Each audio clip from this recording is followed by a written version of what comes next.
Star Wars 7 by 7 episode 1939. So how exactly could that giant chunk of Death Star wreckage that we've seen in the footage from the Rise of Skywalker actually have arrived where it did without utterly destroying the environment?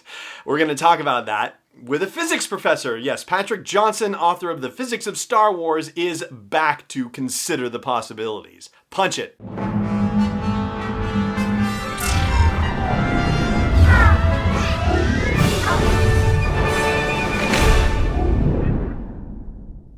Hey Rebel Rouser, I'm Alan Voivod and this is Star Wars 7 by 7. Thank you so much for joining me for this episode where this is going to be the first of a couple of conversations with Patrick Johnson. Actually, I recorded one longer conversation with him and I'm going to split it up for you into different topics. Today's is going to focus on the ocean moon of Kef Bir. Yeah, that's what it's called.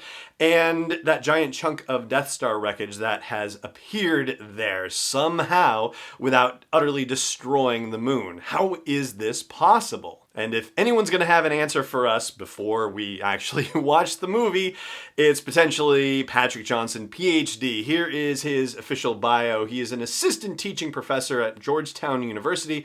He previously taught at Marquette University and William Jewell College after receiving his PhD in physics from Washington University in St. Louis. Patrick gained his passion for Star Wars from his father and has carried it throughout his life, watching the entire series in a marathon before the premieres of both Episode 1 and Episode 7.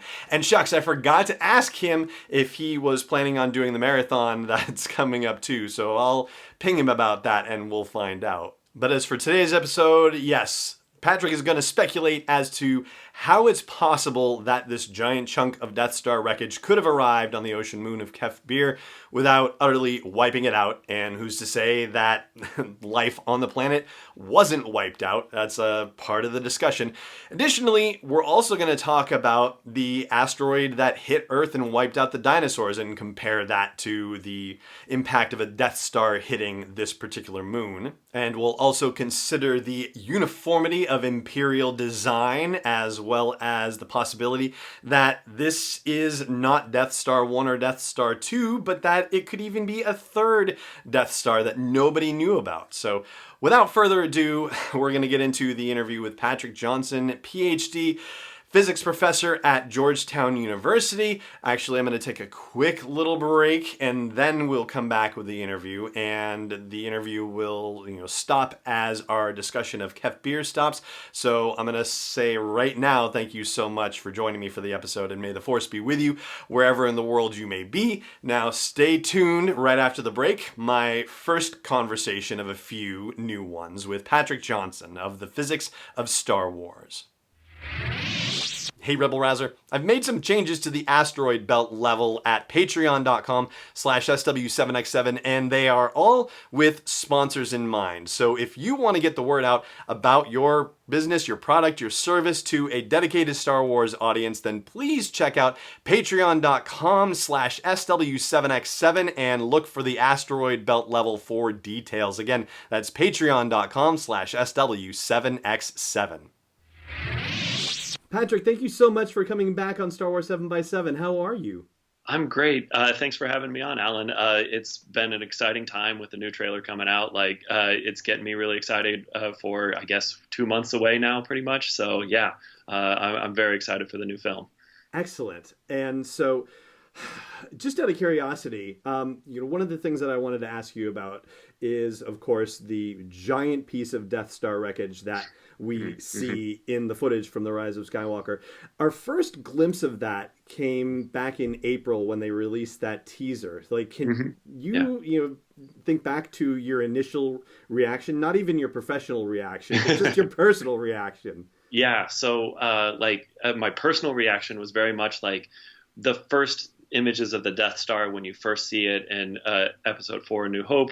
It's this very impressive base, and then seeing it evolve over time into Death Star 1, Death Star 2, and then seeing it in Rogue One. It's always this imposing thing ready to destroy worlds, and then to see it having crashed down onto the surface of a planet and just laying in ruins, it's quite a shift in power structure of this thing is just barely able to emerge from the surface of an ocean now, much less destroy an entire planet. Right. And just also out of curiosity too, Yeah. when you first heard Palpatine's laughter. Yeah. I will say I'm torn on this because I will say, if I'm being honest, my first reaction was like, that can't. And then my next reaction was like, are they removing all of the emotional stakes that were carried in the end of Return of the Jedi from me? And then I thought, well, they have brought back other characters from the death, like Darth Maul. I thought he was done for, and they've brought him back. And I must accept what the corporate overlords have provided to me. And I guess I think they can do very interesting things with bringing him back and saying that not everybody is gone. I am hopeful that he is more of a Force ghost coming back rather than a never died kind of thing, and was totally fine over these next 40, 50 years, however long it's been, 30 years since Return of the Jedi, and he was just chilling at the base of the Death Star, which like he was thrown down a shaft and then it was destroyed, and so how he would have survived all of this makes me concerned, but we'll see what they provide. Exactly. And so, what little we know in the new canon is that the Rebel Alliance attempted to use tractor beams to prevent pieces of the Death Star from raining down on the forest moon of Endor, so that way there was no terrible environmental catastrophe for the Ewoks to deal with. But it seems like, you know, they didn't necessarily get a hold of all of it, because obviously this giant chunk, and we're presuming it's Death Star 2 because, as we talked about before we started recording, there's that scene with Kylo Ren and Rey in the destroyed throne room, or what looks like it. So we're operating under the theory that this is a piece of Death Star 2 that is now sitting somewhere in the middle of the ocean on what's described as the ocean world of Kef Bir. This is apparently how it's pronounced. Okay. So the big question, how is this possible without the planet itself having been, or the moon, excuse me, having been obliterated by the arrival of this enormous chunk of Death Star? Well, I mean, they haven't given me much to go off of, but like, I love coming up with theories to try to explain what's on screen. And so, like, I will certainly say that if you just take the naive approach of, say, have a Death Star in orbit around a moon, a planet, whatever you want, and you allow that thing to come crashing down from space, that will be a catastrophic event unlike anything we've ever observed. I mean, if you allow a Death Star to fall out of from orbit, it's probably going to be going thousands of meters per second, like kilometers per second, when it comes into contact with the ground. And then that will be just, I mean, I know there's no official number for the mass of a Death Star, but like even with very conservative estimates as to the mass of a Death Star, that is going to have enough energy to be like trillions of nuclear weapons going off at once in one location. So, like, just as a comparison, the asteroid that we are pretty sure led to the mass extinction associated with the end of the dinosaurs, that was an asteroid the size of Manhattan. And Manhattan is much, much, much smaller than a Death Star. And, if that's able to create a mass extinction for 95% of the species on our planet, then sending an entire Death Star to the surface of a moon, and moons can be large, I will acknowledge that. So maybe this is a large moon, but still, like, it's going to be a catastrophic event. So if they're using tractor beams to try to save the wildlife, there are a couple things that can come from there. So it could be that they're just using tractor beams to slow it down enough so that it like casually comes to a rest in the ocean. But like even then, that's going to be a massive undertaking. That thing's broken up into pieces. There's no way it's going to stay in one piece at all. And so you just would have to have tractor beams left and right trying to control it.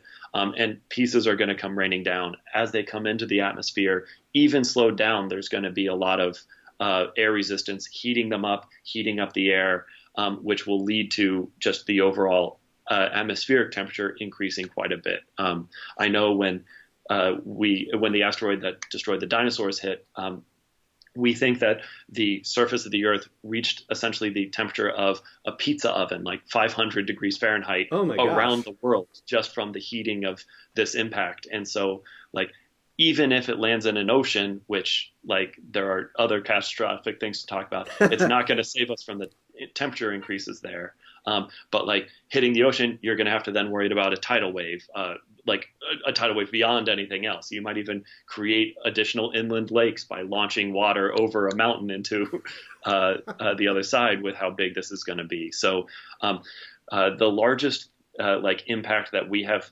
measured, it was in 1994 when a fragment, well, a bunch of fragments of an asteroid hit Jupiter, and this fragment G was like super big, hit Jupiter, and it was, I think, something like 2 million nuclear bombs going off in one place, and this is orders of magnitude larger than that, like kind of catastrophic events. So I would expect that if there was any life on this moon, Kethbir, like it probably did not survive. And so we'll see. I mean, maybe they'll give us more information about like, the Death Star casually fell down to the surface because of some combination of tractor beams or something else. But like with chunks that big, it's going to be a horrible, horrible event for anybody on that moon when it came down. Yeah, the only other thing that I had been working on as a theory potentially was that they were, possibly working on the Death Star on this moon, like it was a third Death Star, for example. Yeah. And maybe this was, wreckage that they, never got to finish, and maybe, people found out that, oh my gosh, they're working on a secret third one or something like that.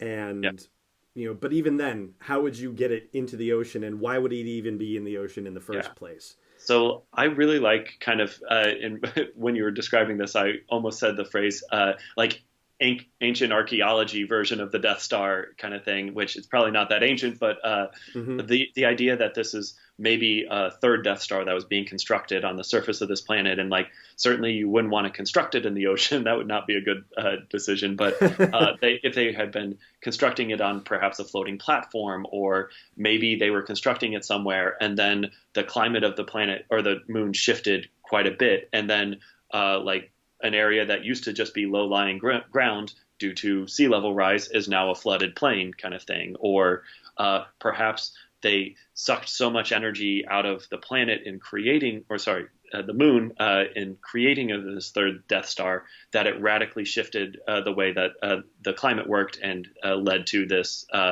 shift and just complete flooding of the area.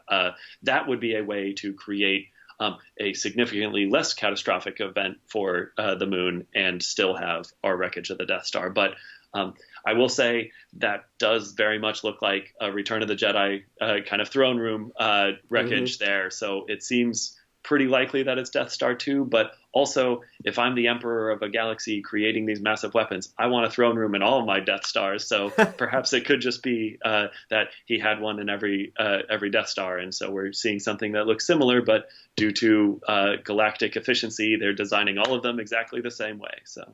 Yeah, I wondered about exactly that, whether the first Death Star actually had a throne room, because, I mean, obviously we see the second one under construction, and it looks like there's not a lot of uniformity in the surface. And, we do get to see Death Star 1 very close up, and certainly there's, not a uniformity there as well, but it does seem comparatively level, I guess. There are turbo lasers that are popping up here and there, but it did seem like it was, much more spiky, to use a very technical term. Yes.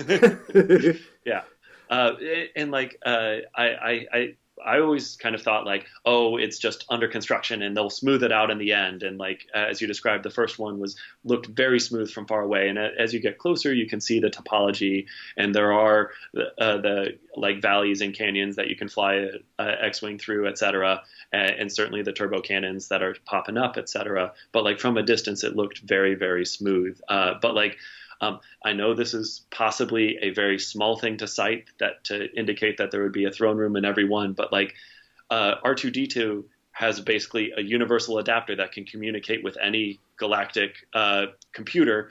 That could indicate that they are very uniform across everything. All their soldiers wear the exact same uniforms. They have a very regimented society, and like it could indicate that, their designs will be very uniform. And so if we could envision where inside the second Death Star the throne room was, we could superimpose the first Death Star. It's my understanding that the second Death Star was much larger, but like you can take any plans and just make every room bigger, kind of thing. Or certainly add additional quarters here or there. Like you can certainly fill the space and still have a very similar throne room. I think you're absolutely right and spot on about the Imperial design methodology. They definitely were very systematic about the way they did things. So I think you're probably very correct in thinking that there's a throne room in Death Star 1 and probably in any others they might have manufactured. I would agree with you on that. Mm-hmm. Yeah, definitely. And if there's one thing I know about trying to run a galactic empire, because I do this all the time, is that you have to keep things as uniform as possible. Because if you're transferring people from one station to another, you don't want them to have to go through a rigorous training process, et cetera. And you want it to be as plug and play as possible with everything. So. Makes perfect sense. This podcast is not endorsed or sponsored yet by Lucasfilm Limited, Disney, or 20th Century Fox. It is intended for entertainment and information purposes only. Star Wars, the Star Wars logo, all names and pictures of Star Wars characters, vehicles, and any other related Star Wars items are registered trademarks and/or copyrights of Lucasfilm Limited or their respective trademark and copyright holders. May the Force be with them. All original content is copyright 2019 by Star Wars 7x7. We hope you love it.